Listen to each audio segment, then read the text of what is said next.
Let's talk about your column, all right? You wrote a column about the offensive line. Today, was it in today's paper? Yes, it was. Today's paper.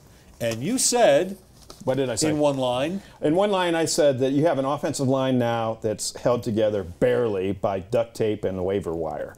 And Tyler Columbus is in. I'm glad to see him back. One of the nicer athletes I've met. And we're going to talk to him on the show in a little bit. In my 30-plus years here.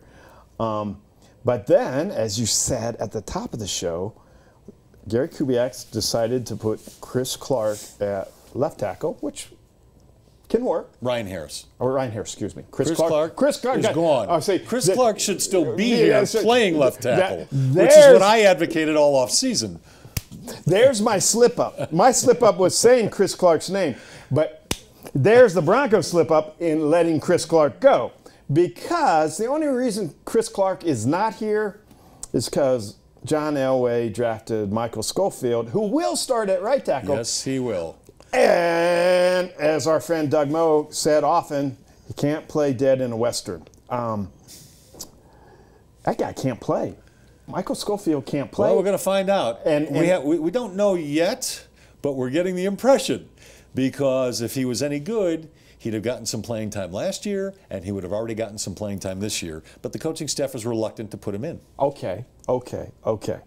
A major, and we won't revisit all of this. That's 3 OKs, by the way. Okay. It should only be 2 OKs, because 2 of the significant reasons why John Fox is no longer the coach of the Broncos is that Mr. Elway was not happy with the development of the previous coaching staff when it came to Cody Latimer and Michael Schofield. Yeah. Well, he's got his buddy Gary Kubiak coaching, and he's got Rick Dennison and a fine, it's legitimately fine new staff. And do we see a lot of Cody Latimer? And do we see a lot of Michael Schofield? We will on Sunday. Oh, my. Maybe a little too much. Can I do my impression of me watching the game? Yeah. Peyton, it's gonna hurt. Doc.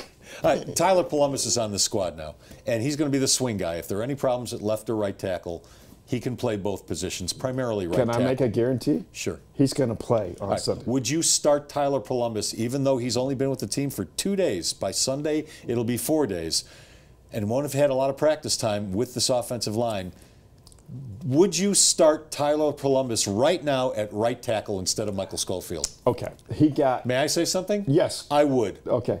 I trust a veteran who's got almost 60 starts in the NFL and who has played here and understands how to play here. I would be starting him instead of Michael Schofield. It is very apparent to me that this coaching staff does not have faith that Michael Schofield can play, or he would have played already. Tyler Columbus needs to start at right tackle. Okay, because I love what you said, can I hug you? Do whatever you want. Okay. You can give me a little peck on the cheek if you like. I love you, man.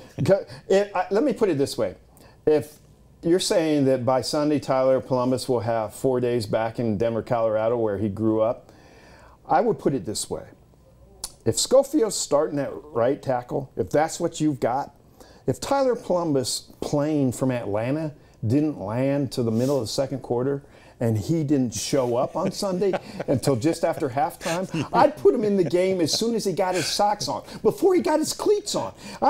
No pads. No pads. Just socks. Just go out there in socks. Go out there in socks. That's what I would do. Because I think Tyler Columbus is a legitimate pro. Is he a pro bowler? No. But he knows what he's doing. Yes. He's a professional football player that can be trusted. And okay, don't be negative Nancy like me and say someday, somehow, Michael Schofield's going to be a good NFL player. Man, that was hard for me to say. But even if you believe that, it's like, oh man, he's not ready. They're not going to have much. They're not going to have much patience with Schofield at right tackle. I can't. They will if Peyton Manning is spending a lot of time on his back in the first quarter and a half. They are not going to have much patience with Schofield. Okay. Columbus will be in that game before we know it. This is a dangerous assumption, so take it for what it's worth. It's not worth a lot. But Peyton Manning's always very serious during the week. He's always got more film to watch. Unless he's comparing himself to the Bad News Bears. Yeah. Unless he has 30 seconds of brevity, and then he goes back to I got to get ready. And they practiced longer than usual yesterday. It went a whole half hour longer than scheduled. Didn't know and you know and I know that if Kubiak gets his work done, he'll let him go 10 minutes early. Yes. And they went a half hour long yesterday because, in my mind, they're working on the offensive line. Peyton comes through the locker room late, I think at a point when he thought all the media was out. He sat down and he was studying. And he's always got the serious face on.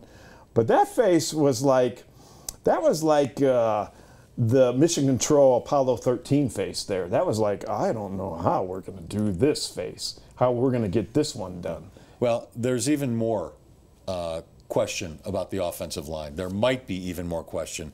We'll talk about that in a second after we tell you about John Elway Cadillac of Park Meadows. It's Colorado's #1 Cadillac dealer.